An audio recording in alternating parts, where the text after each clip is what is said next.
Nababaliw na yata ang miging iyon.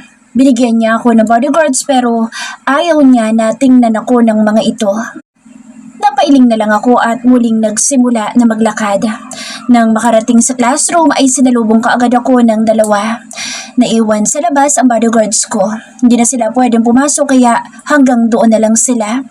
Sa wakas nakahinga rin ako ng maluwag. Sobrang nakakailang na may sumusunod sa iyo habang naglalakad ka. Kahit siguro sa restroom ay sasamahan ako ng mga ito. Kaagad na lumapit sa akin ang dalawa, si Merlin at Lydia. Sino mga yun? Parang chismosa sa kalye na bulong sa akin ni Lydia. Oo nga. Sino nga yun? Violet mo? Segunda naman ni Merlin. Nilangon ko ang dalawang nakikita mula sa bintana. Mga bodyguards ko. Sagot ko saka umupo. Nagtawanan ang dalawa. Parang hindi pa yata naniniwala ang bodyguards ko ang dalawang lalaki na nasa labas ngayon. Really? Sabay pa na tanong nito. Tumangutango na lang ako. Oh my God, bakit kailangan mo ng bodyguard? May ginto ba dyan sa loob ng bag mo? Or may nagtatratan sa pamilya ninyo? Sunod-sunod na tanong ni Merlin. Huminga ako ng malalim bago ko muling sinagot ang mga katanungan nito. Una sa lahat, wala akong ginto sa bag ko. Pangalawa, walang banta sa pamilya namin. Baliw lang talaga ang kuya ko. Mudagan pang madulas ang dila ko. Si Kuya Miggy? Kinikilig na sambit ni Lydia. Nakangusong tumango ako. Ito naman si Lydia ay parang nangangarap na napatingala pa sa kisame. Ang sweet naman talaga ng kuya mo. I hope gano'n din siya ka-sweet sa akin kapag naging kami na. Niyaka pa nito ang sarili. Ano daw? Bigla namang napa-atras si Merlin. Halakas ng hangin dito, baka liparin yung uniform ko. Pangasar ni Merlin. Itaga niyo yan sa bato. Magiging kami rin ni Kuya Miggy. I really like him and I'm willing to be his sex slave kapag sinabi niya sa akin yun. Napailing na lang ako sa kinaroroonan ko. Nang sudyapan ko si Merlin ay ganoon din ito. Kayo naman mga killjoy, di nyo na lang ako suportahan. Nagtatampo na sabi ni Lydia. Support kami sa'yo, pagpatuloy mo lang yan. Pangasar na Merlin, sabay kaming natawa. Maya-maya lang ay may narinig kaming ingay sa labas. Nang silipin namin iyon ay ang dalawang bodyguard ko at si Professor Alden ang nag-uusap sa labas na tila nagbabangayan. Hindi kayo pwedeng pumasok. Narinig kong sabi na isang bodyguard ko kay Sir Alden. What? Taka nga, bakit hindi ako pwedeng pumasok sa loob? Kunot noong tanong ni Professor sa dalawang bodyguard ko. Utos ni Mr. Burlington. Nalaki kaagad ang mga mata ko nang marinig ang Burlington. Napakamot ako sa aking ulo at nagmadali lumabas para awatin ang bodyguards ko. Professor, ako na humihingi ng pasensya sa inyo. Bodyguard ko kasi ang dalawang ito. Hindi ko alam kung bakit ayaw ka nilang papasokan sa loob. Pasensya na ho. No problem, Vivian. I'm just wondering why they won't let me in. Pasensya na ho talaga. Kakausapin ko lang ho silang dalawa. Tinalikuran ko si Professor kaya tuluyan na itong pumasok. Hinarap ko ang dalawa at sinamaan ng tingin. Ano po bang nakain niyo? Bakit ayaw niyong papasokan sa Professor sa loob? Pasensya na ho, ma'am. Akala ko kasi namin lalapitan kanya. Hindi naman po namin alam na Professor niyo pala lalaking iyon. At saka ang bilin kasi sa amin ni Mr. Burlington. Huwag namin nahayaan na makalapit sa inyo lalaking yun. Nakatungong hingi nila ng pasensya sa akin. Shucks, mababaliw yata ako. Wala akong ibang nagawa kundi ang mapasapo na lang sa noo. Pati ba naman si Professor? Ibinilin pa sa kanila ni Miggy na huwag papalapitin sa akin. Ano ba kasing nakain na lalaking iyon? Ang lakas ng trip. Sa po ang noo kong iniwan sila sa labas. Pumasok na ulit ako sa loob. Nakatingin tuloy silang lahat sa akin. Sorry po ulit, Professor. Yumuko ako para humingi ulit ng pasensya. Nakakahiya. Umupo ka na, Miss Burlington. Wala sa akin yun. Formal na sabi niya. Naalala ko tuloy nangyari sa debut ko. Bigla niya akong hinalikan noon. Bumalik na lang ulit ako sa aking upuan. Nagsimula na mag-discuss si Professor. Third person's POV. What are you going to tell me? Bungad kaagad sa kabilang linya ni Miggy sa isang bodyguard ni Vivian. Tinawagan niya ito para malaman kung ano nangyari sa araw na ito. Habang abala sa kanyang laptop ay nakahawak naman ng isang phone. Wala naman, boss. Magkasama ko si Ma'am Vivian ngayon at ang lalaki pinagbabawal niyong ipalapit sa inyong asawa. Sagot nito na nagpatayo sa kanya. Ano? Bakit inayaan niyo magkasama ang dalawa? Inis na sermon niya dito. Kasi boss, professor pala ni Ma'am Vivian ang lalaki iyon. Nagdidiscuss siya ngayon kaya magkasama sila ngayon. Sagot nito. Napasa po siya sa kanyang noo. Fuck, linawin mo! Malamang magsasama sila dahil professor niya lalaking yan. At sabi ko lang huwag niyong palapitin na lalaking yan sa asawa ko kapag mag-isa lang sa Vivian. Hindi ko sinabi. Pasensya na boss. Nakakaya nga po yung ginawa namin kanina. Hinarangan namin yung professor para hindi makapasok sa loob ng classroom para lang hindi siya makalapit sa asawa niyo. Ang hindi namin alam doon pala siya nagtuturo. Mga bobo! Patuloy na sermon ni Miggy. Pasensya na boss. Tao lang nagkakamali. Paliwanag dito. Whatever. After class, dalhin niyo sa akin sa Vivian. Bilin niya dito. Saan boss? Dito sa office ko. Saan pa nga ba? Okay po boss. Did you follow my instructions? Pahabol niya. Ang alin, boss? Ibinilin ko sa inyong huwag niyong tingnan ang matagal ang asawa ko. Oo, boss. Hindi ho kami tumitingin sa asawa niyo, boss. Sa hita lang. Ano? Kaagad na kumunot ang noon niya sa narinig mula rito. Ang ibig kong sabihin, boss, sa sahig kami nakatingin, hindi sa mga hita. You are fired! Pero boss, bakit? Dahil tumingin ka sa hita ng asawa ko. Umalis na kayo dyan ngayon din. Ayoko na makita pang pagmumukha niyo. Paano po si Ma'am Vivian, boss? Akala ko po ba dadali namin siya dyan sa office niyo? Ako na ang bahala kung paano ko siyang papupuntahin dito. Umalis na kayo dyan ngayon din. Hindi ko kailangan ng bodyguard para sa asawa ko na katulad niyo. Walang nagawa lalaki kundi mapakamot na lang sa ulo. Nawala ng trabaho dahil nadulas ang dila. Vivian's POV. Nasaan yung mga bodyguards mo? Tanong sa akin ni Merlin. Nang makalabas kami ng classroom ay hinanap ng mga mata ko ang bodyguards ko dahil bigla ang mga itong nawala. Hindi ko alam. Kanini nandito lang sila. Tanging sagot ko nang hindi sila matagpuan ng mga mata ko. Baka nag-snack? Bigla namang sabi ni Lydia. Baka nga. Nagutom yata kaya hintay kung kailan matatapos yung class. Natatawang sabi naman ni Merlin. Sabay-sabay kami napatingin kay Lydia dahil sa lakas ng ringtone ng cellphone nito. Ano ba yan, Lydia? Hinaan mo naman yan? Reklamo ni Merlin. Naglalakad kami ngayon palabas ng university. Pauwi na.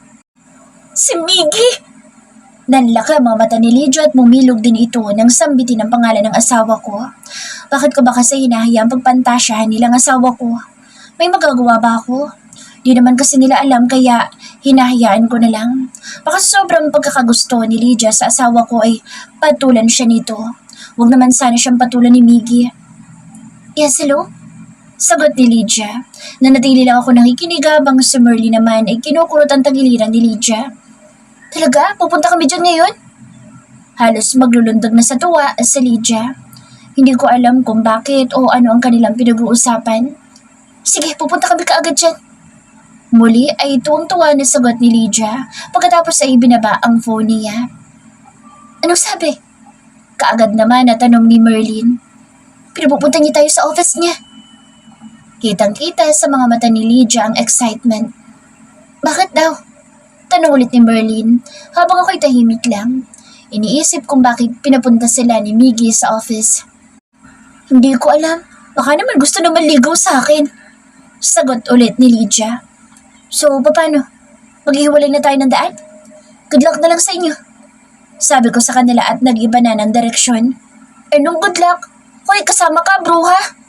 Sagot ni Lydia. Napalingon ako sa kanila. Ako kasama?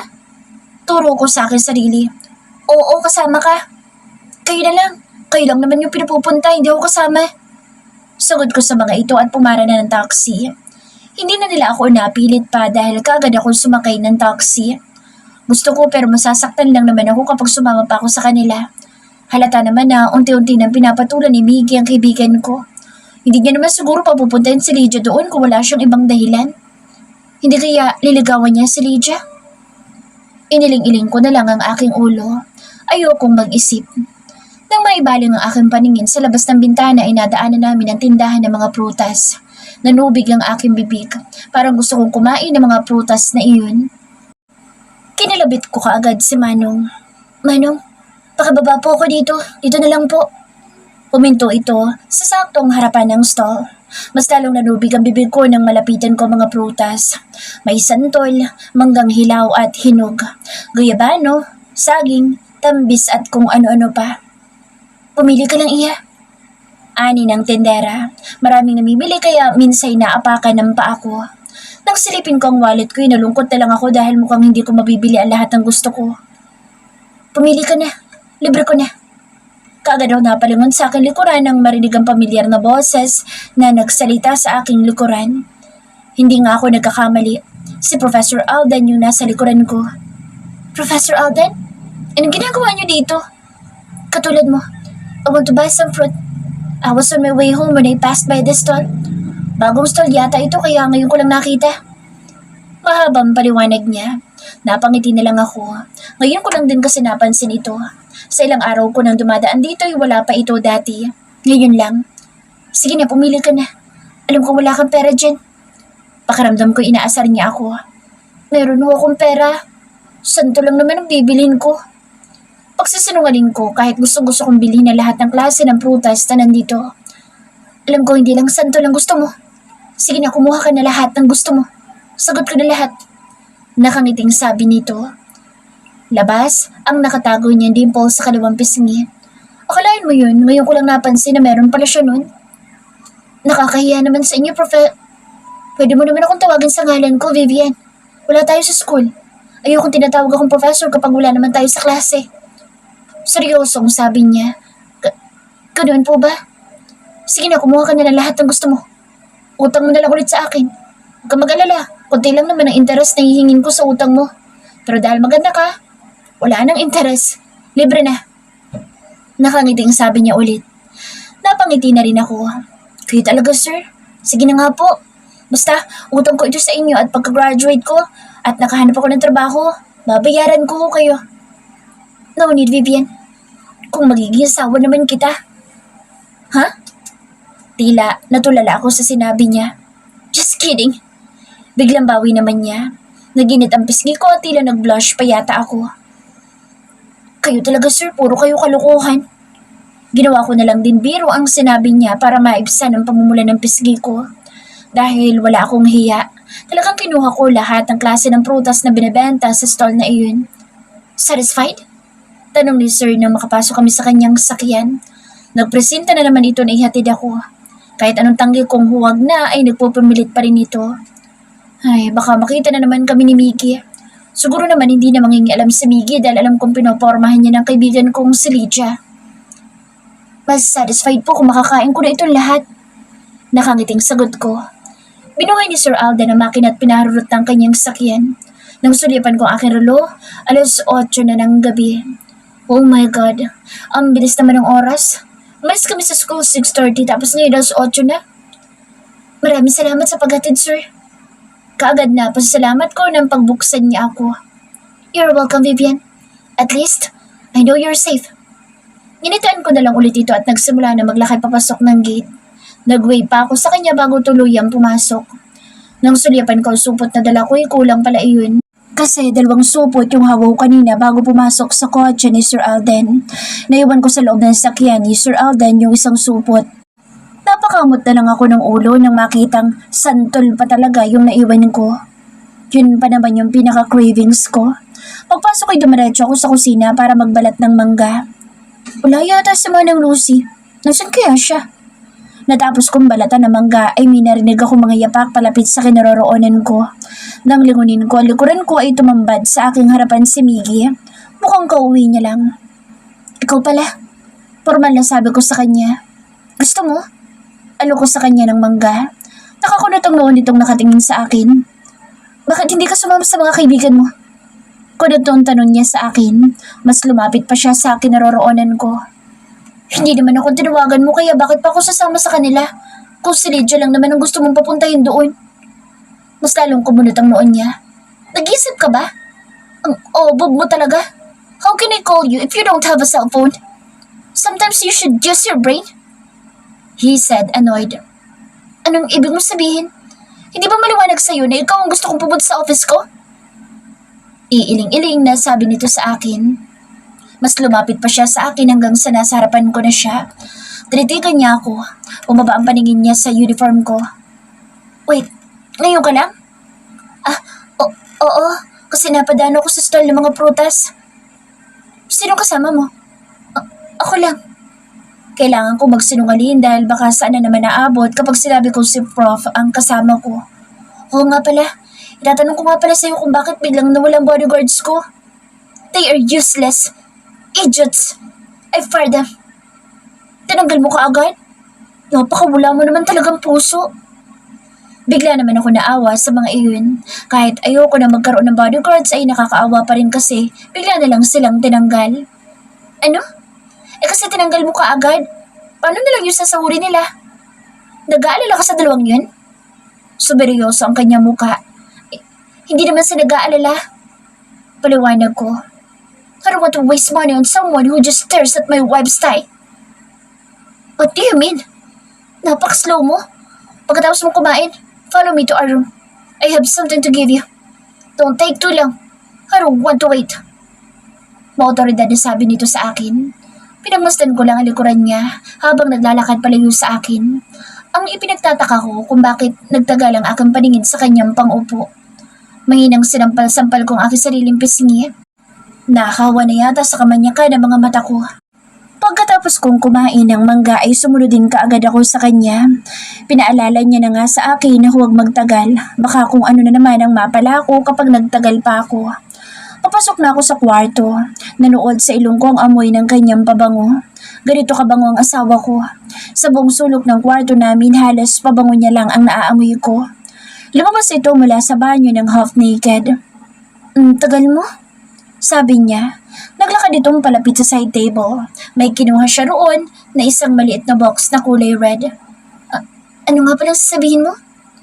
Nautal tuloy ako dahil hindi ko mapigilang mapatingin sa abs niyang nababasa pa. Come here. Pinalapit niya ako. Ako naman na sunod-sunuran na yata sa kanya ay lumapit din naman. Binuksan niya ang maliit na box at tumambad sa akin ang napakagandang ring. I think you need to wear our wedding ring. He held my hand. He caressed my finger before putting it on my ring finger. Umawang ang labi ko habang tinititigan ang singsing sa daliri ko. Ang ganda. Pagbibigay ba ako ng hindi maganda? Sarkastikong sabi niya. Akala ko pa naman, pagiging romantic ito pero tila hindi marunong sa romantic ang lalaking ito. Palagi kasing sarcastic kapag sumasagot. Always wear that ring. That's our wedding ring. He also took out the other ring and put it on his own finger. Kagatlabi kong tinitigan ang singsing sa aking daliri. Ibig bang sabihin nito? Ipaalam na natin sa lahat na tayo na? Hindi makapaniwalang tanong ko sa kanya. Tinusok naman niya ang noo ko gamit ang daliri. Anong tayo na? Walang tayo. Napanguso naman ako. Ano pala? Ano na lang sasabihin ko kapag may nakakita na may suot akong singsing? Alam mo na isasagot mo kapag may nakapansin ng singsing sa daliri mo. Alam nga naman sabihin mong kasal na tayong dalawa. Gumawa ka ng ibang dahilan. Sabi niya. Anong dahilan sasabihin ko? Sasabihin kong nababaliw lang ako kaya may suot akong singsing? Bigla siyang natawa. Ano nakakatawa sa sinabi ko? Kahit na ano, magsinungaling ka. Huwag mo lang sabihin mag-asawa na tayong dalawa. Sagot niya. Okay. Ito pa. Dagdag pa niya nang tumalikod ako sa kanya. Ano yun? Cellphone. Binigay niya sa akin ng isang cellphone. Kaagad na umawang ang labi ko. Wow! Mangang sabi ko at kaagad na binuksan ng cellphone ay binigay niya. Nabigla naman ako dahil mukha niya ang bumungad sa home screen. Bakit ayaw mo? Kaagad na tanong niya na makita ang tinititigan kong picture niya. Hindi naman sa ayaw. Ang gwapo mo dito eh. Kaagad kong tinakpan ang bibig ko dahil nadulas na naman ako at nasabi ko tuloy na ang gwapo niya. Umikot ang itim sa mga mata niya. Whatever. Sanay na ako sabihin na gwapo. Hindi lang ikaw nagsabi sa akin yan. Kaya huwag mo nang takpan yung bibig mo. Salamat nga pala dito. I don't accept thanks. Kagad siya nakapwesto sa likuran ko at niyakap ako habang nakatalikod sa kanya. Sunod-sunod ako napalunok nang ilapit niya ang kanyang muka sa aking leeg. Mickey! Sambit ko. All of that has a price, Vivian. I just felt his lips touching my neck. He licked it, so I closed my eyes. I could also feel the erection of something behind me. In just an instant, his hands were in front of me. Why do I always miss your scent? He whispered to me while kissing the tip of my ear. I was suddenly tickled, so I laughed a little and pushed him away. Pareho kaming napatingin sa pintuan na may mga mahihinang katok mula dito. Who's that? Sigaw ni Miggy. Sir Miggy, saan siya na ho sa storbo? Itatanong ko lang ho sana kung gising pa si Señorita Vivian. No, she's already asleep. Kaagad na sagot ni Miggy. Why? May naghihintay ho kasi sa kanya sa labas. Ang sabi niya, gustong-gusto raw ho ni Vivian yung santol, kaya personal niyang hinatid. Sagot ni Manang. Sumama kaagad ang tingin ni Miggy sa akin. Sinong taong yun? Kaagad na tanong niya sa akin. Answer me, Vivian. Nanatili akong tahimik. Hindi ko alam kung paano ko sasabihin sa kanya na ang taong yun ay si Professor. Alam ko si Professor iyon dahil siya lang naman ang kasama ko kanina at naiwan ko rin sa sasakyan nito ang santol na binili namin kanina. Kinakabahan ako habang tinatahak pababa ang hagdanan. Naunang lumabas si Miggy para tingnan kung sino naghihintay sa akin sa labas. Sure akong si Sir Alden iyon kaya kabado ako, 20 sa mga oras na ito. Nang makababay na rinig ko ang boses ni Manang Lucy at may kausap pa itong babae. Nasa si Sir Alden? Bakit wala siya? Wala din si Miggy. Baka nagsusunto ko na sa labas ang dalawa. Nagmadali ako lumapit sa akin naroroonan ni Manang Lucy. Kausap niya kasing edad lang din itong babae. Manang, nasa na po si Sir Alden?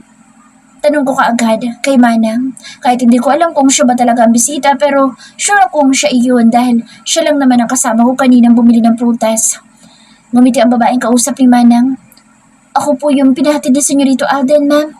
Ang sabi niya kasi mukhang gustong-gusto niya raw yung santol kaya inutusan niya akong ihatid dito sa inyo. Nakahinga ako ng maluwag dahil sa sinabi nito. Akala ko pa naman si Sir Alden ang bisita ko. Mabuti na lang dahil kung nagkataoy malalaman ni Miggy na magkasama kami kanina. Kayo ho pala. Salamat ho. Pakisabi rin kay Sir Alden, salamat. Bilin ko rito. Hindi ko mapigilan na hindi mailang dahil nakatiting siya sa akin. May dumi po ba ako sa mukha? Tanong ko rito. Kaagad naman itong umiling. Wala ho.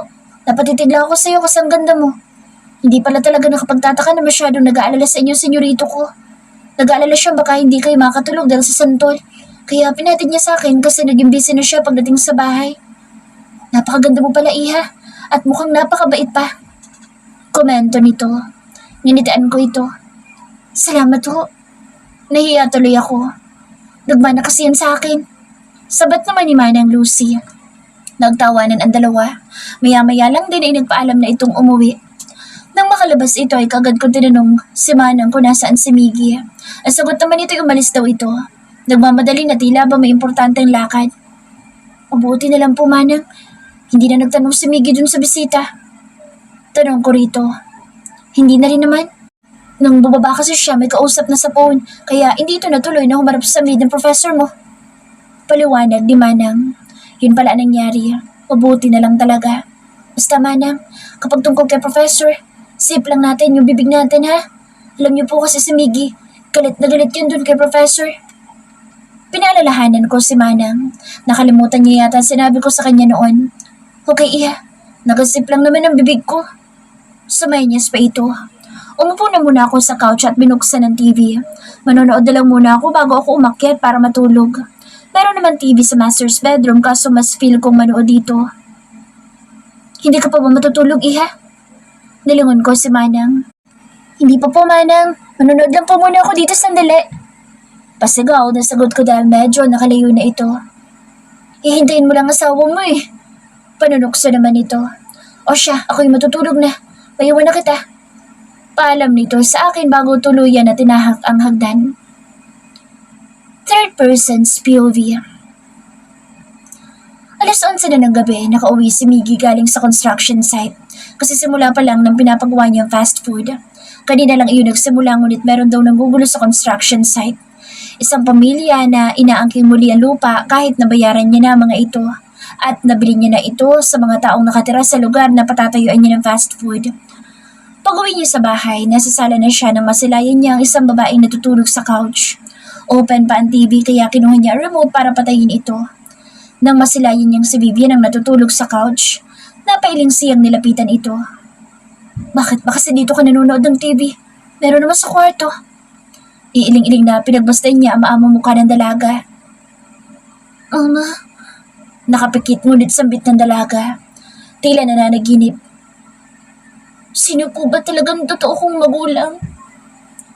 Gusto ko silang makita o makilala. Dagdag na sambit ng dalaga habang tulog. Iiling-iling na binuhat niya ito para dalhin sa kwarto. Habang buhat niya ito'y ang lakas naman ng hilik nito. Ang liit mong babae, ang lakas mong humilik. Pabulong na sabi niya. Bumaba ang paningin niya sa tiyan nito. Unti-unti nang nahalata ang umbok nito pero dahil medyo maluwag ang suot ni Vivian ay hindi ito masyadong nahalata. Umakyat ang inis niya nang maalalang hindi niya anak ay pinagbubuntis nito. May inis na nararamdaman siya kapag naiisip niyang hindi siya nakauna rito at lalong-lalo nang hindi siya ang ama na ipinagbubuntis nito. Naiinis ako sa batang dinadala mo, Vivian. Hindi ko pa rin tanggap ang batang yan. Tila pabulong na sabi niya. Pero dapat hindi ako mainis dyan. Wala naman siyang kasalanan. Ikaw lang. Dagdag pa niya. Gumalaw-galaw si Vivian, nagpabaling-baling kung saang direksyon ang ulo nito, hanggang sa marating niya ang kanilang kwarto. Dahan-dahan niya ibinaba sa kama si Vivian, tinitigan niya ito at hinaplos sa mukha. Nakakit siyang halikan ito sa labi kaya mabilis niya itong hinalikan. Sandali lamang iyon. Muli niya itong tinitigan. Gumalaw ulit si Vivian. Ang sarap pa rin ang tulog nito. Hindi man lang naramdaman ang pagbuhat niya at pagdala sa kwarto. He was drawn to kiss her again. This time he kissed her for a long time. Vivian moved. She responded to his kiss so he held her face on both cheeks. He deepened the kiss when he heard the girl's soft moan. Shit, I'm attracted to your voice, Vivian. Pwede naman siguro kitang angkinin kahit tulog. Napapaos na bulong niya rito at pinagpatuloy ang nasimulan. Hangalik niya ay mas lalo pang lumalim. Bumaba ang mga halik niya sa leeg nito at maging sa puso nito. Tinaas niya ang damit nito ngunit nang mainis dahil sa sagabal na damit ay pinunit niya ito ng tuluyan. Nagmulat ng mga mata sa Vivian. Mickey? Tila hindi makapaniwalang sambit nito. Gulat na gulat ang makita siya dito. Did I surprise you? Muli niyang sinunggaban ang halikan labi nito. Hindi pa man nakakasagot sa Vivian ay inangkin niya na kaagad ang labi nito. Tanging mahinang ungol ang narinig niya mula sa dalaga. Vivian's Pulvia. Nanakit na naman ang katawan ko dahil may nangyari na naman sa amin ni Miggy. Nakatulugan ko siya kagabi dahil pagod na pagod ako. Nagsasalita pa siya noon nang makatulog ako. Isang araw lang kasi ang pagitan na may nangyari sa aming dalawa. Medyo namamaga pa ang pagkababae ko nang angkinin niya na naman ako kagabi kaya balik ito sa pamamaga. Medyo mahapdi na naman kaya hindi ko naman masyadong maigalaw ang aking mga hita. Good morning. Boses niya ang narinig ko. Nasa higaan pa siya at hindi pa pala bumabangon. Nakangiti na nakatingin sa akin. Kahit anong hilingin mo sa araw na ito, ibibigay ko. Nakangiting sabi nito sa akin. Good mood siya. Umawang alabi ko. Magsasalita na sana ako nang bigla niyang inilapit ang kanyang mukha sa akin. Dinampian niya ng halik ang aking labi. Say it. Nakangiti pa rin na sabi niya. Kahit ano? Sigurado ka? Yes. Kung ihilingin ko ba, sa iyo ang kalayaan ko ibibigay mo? Siyempre biro ko lang ito. Hindi ko na rin kasi alam kung kaya ko pa bang mula siya sa tabi ko. Tanitigan niya lang ako. Hindi kaagad nakasagot na tila pinag-iisipan ng hinihiling ko sa kanya.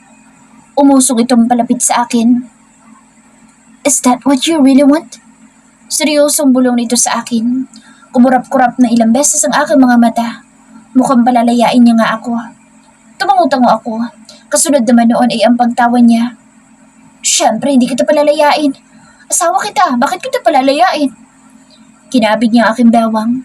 Sunod-sunod ako napalunok. Hubot-hubad kaming pareho sa loob ng kumot kaya tumatama ang kanyang balat sa aking balat. Isang kahilingan, Vivian. Tutuparin ko. Huwag mo lang hilingin na palayain kita dahil hindi ko ibibigay sa iyo yun. Iiling-iling na sabi niya. Natulala na lang ako nang mabilisan niya akong hinalikan sa labi. Ilang beses niya na akong hinalikan sa loob ng 24 oras. Kagatlabi ako napatingin sa kanya. Ano, Vivian? I'm waiting here. Gusto ko sanang makilala ang totoo kong magulang. Matutulungan mo ba ako doon? Nagdadalawang isip akong sabihin iyon sa kanya dahil baka magalit lang siya. Napayuko ako nang hindi siya nakasagot. Of course, I'll help you. Kaagad ako napatingin sa kanya dahil hindi ko inaasahan ang naging sagot niya. Talaga? Yes, but promise me, baby. Just behave here at home for a few days. I will leave you here. I will be gone for a few days, so remember my reminder to you. No professor in your life. When I find out you're talking to him, just the two of you, alam mo na kung anong gagawin ko sa iyo. He reminded me.